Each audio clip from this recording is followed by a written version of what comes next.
Guys, আপনারা দেখতে পাচ্ছেন বিপ্লব কারিগরের হাতের দই। সুন্দর দইয়ের কারখানায় দই তৈরি হচ্ছে। দেখেন আমাদের বগুড়ার দই কিভাবে তৈরি হয়।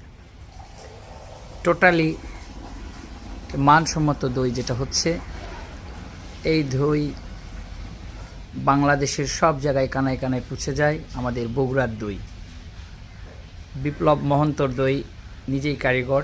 আপনারা যেটা দেখতে পাচ্ছেন, পাতলা আকারে করে যে দুধিটা ঢালা হচ্ছে, এই দুধিটাই 24 ঘন্টা পরে দই রূপান্তর হয় এবং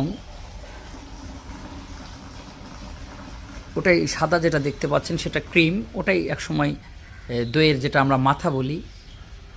আপনারা দেখতে পাচ্ছেন পুরোটাই জুড়ে এই আমাদের যে দুধের চুলা, এই চুলার কড়াইয়ের চতুর্দিকে দইকে সাজানো হয়েছে এবং দই আস্তে আস্তে করে ঢালা হচ্ছে।